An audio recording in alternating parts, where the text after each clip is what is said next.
So, I've been playing Monster Hunter a lot for the past few weeks. And as a short answer to the title of the video, yes, it's really good, but there's more to it than that.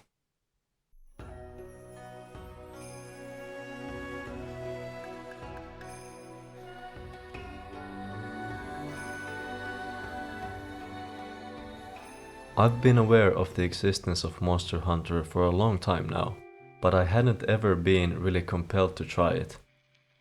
Until I bought a PlayStation and noticed that Monster Hunter World was available for free on PlayStation Plus, and my significant other convinced me to try it as she'd played it before and really liked it. Usually, the games that I am into, like From Software games and Hollow Knight, hook me in with an interesting story concept, style and atmosphere. However, the setting of Monster Hunter is, as pretty as it is, a fairly generic low fantasy world with dinosaurs added. That is somewhat lacking in personality.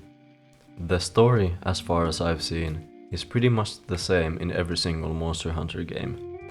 The monsters have recently been threatening the village, and you as the player enter the village to help fight the monsters. Then a very dangerous monster appears, you fight it, and the village is now saved and everyone is happy. Until the next big bad monster appears. I feel like these factors can really make Monster Hunter feel unappealing when looking from an outside perspective. At least for someone like me. I mean, I didn't want to give it a chance until it was literally free, and even then I needed to be convinced to try it. For those of who are unaware, Monster Hunter is a classic fantasy hunting game series, where you hunt monsters, get loot, create new weapons and armor, and then do it all again. The first game came out on PS2 in 2004, but this video focuses on the two latest Monster Hunter titles, Monster Hunter World and Monster Hunter Rise, as those are the only games of the series that I have played. And when I finally jumped into the game, my first impressions of it were not good.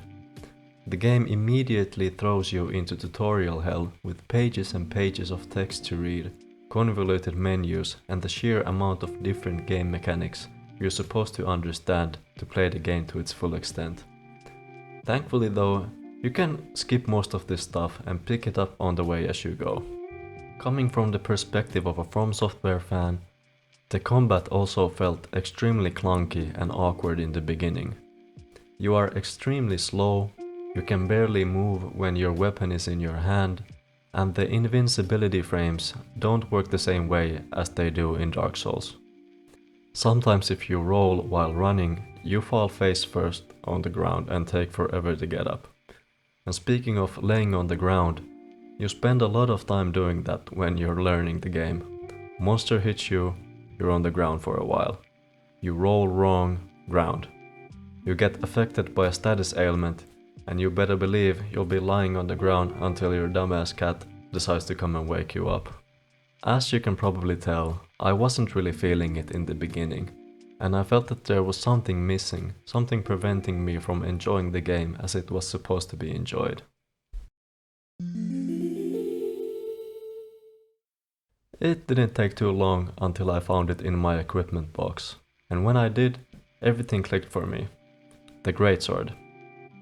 There's something just so satisfying in finding the perfect opportunity to set up the perfect combo, predicting the monster's movements, and when the stars align, bonking them on the head with a massive hunk of iron for big damage. And that's really what made me like the game a lot more, just looking for that perfect combo with big numbers in every hunt. Now, I'm not saying that everyone should play the Greatsword, but you should try out the different weapons if you feel like you're not really enjoying the game.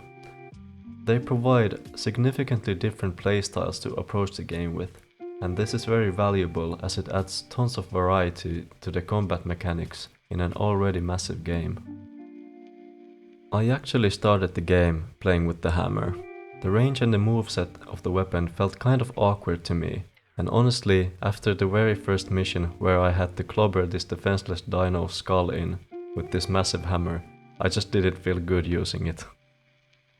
At this point, I'm in the process of playing through the Sunbreak DLC. I mentioned earlier that I was playing Monster Hunter World, but I only finished the base game. Something else just came up and I just stopped playing it. And also, I've mostly been playing solo, as I feel like the fights are better and more engaging when the monster aggro is mostly on you the entire time. You're not really given the opportunity to take a backseat in the gameplay. Now that I've gotten used to the mechanics, I feel like I can finally say it. Monster Hunter is an awesome game with intricate methodical combat and a really engaging progression loop when it comes to optimizing your build with the items that you get in every hunt. And the main thing that makes these games so enjoyable for me are the fights. And that's where the similarity between Dark Souls and Monster Hunter really comes in for me. Mechanically, the fights have some similarities. The fights in Monster Hunter can last to around 20 minutes, while boss fights in Dark Souls usually only last around 3 minutes. But the feeling of trying a difficult fight again and again, really dissecting and figuring out what it is that you need to be doing to win is really similar. It's super satisfying when the first time that you fight a monster you get absolutely destroyed, and then you gradually improve to the point where you could pretty much do it blindfolded. Another thing that I'd like to point out about how these fights are presented to the player comes from the point of view of sound direction. So every time you complete a hunt, the game plays this small jingle, subconsciously connecting this musical motif with the feeling of triumph and overcoming. And some of the best moments in Monster Hunter come later in the game, when you are fighting a really difficult boss. You've tried it so many times already, 30 minutes in, you're almost at the end of the fight, no potions left, and suddenly the boss theme fades away and the game hits you with.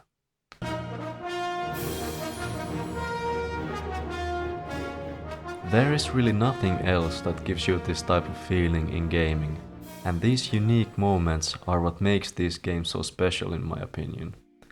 Repurposing the mission complete theme in this way feels fun and impactful, and when it hits you at the most difficult part of a very difficult fight, it really makes you feel that you just have no choice but to win. And these moments really encapsulate what Monster Hunter can be at its best.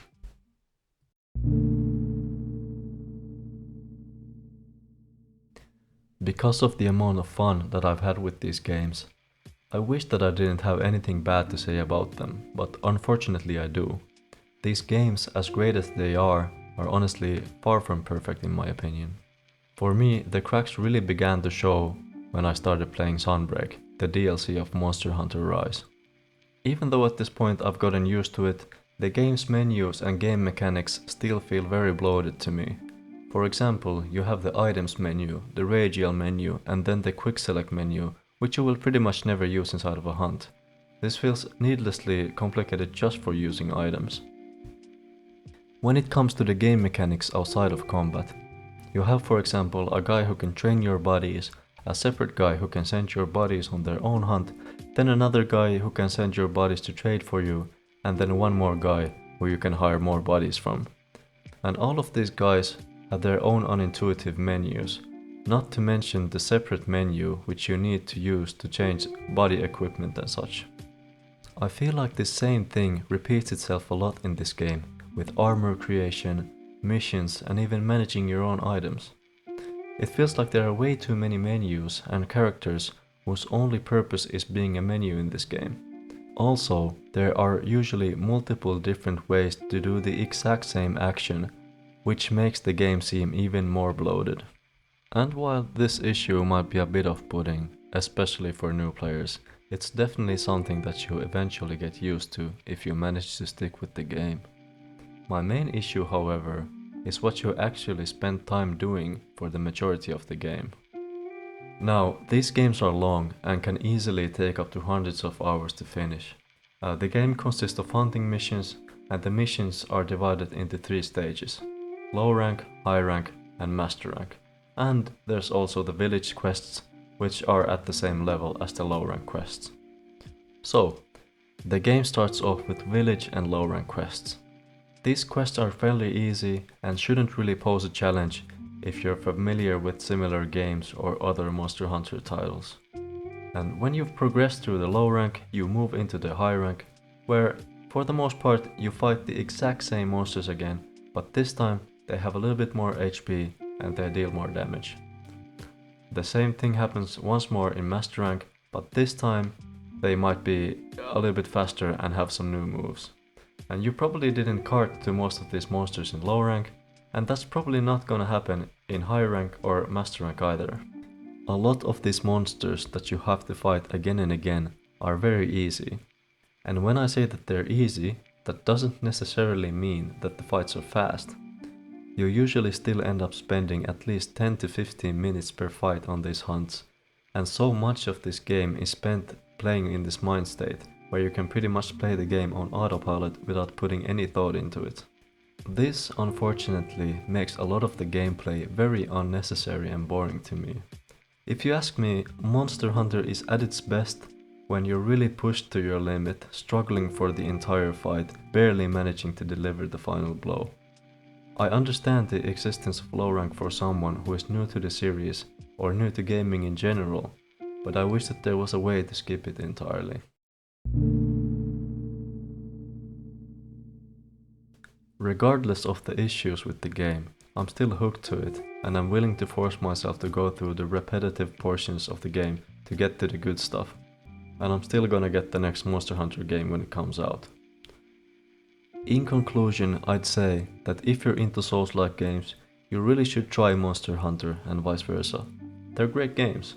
At its best, the game really delivers those same types of challenging fun moments that From Software games do. And if you're into that, you really should try it. And that's about everything I wanted to say about this game. Thank you so much for watching, and if you liked the video, please leave a like and subscribe. If you disagree with my takes, I'd really be interested in hearing your point of view in the comments. Also, this was my first video on YouTube. I had to pretty much learn everything about video making from scratch, so if you have any feedback on the video, please let me know. And thanks so much again for watching.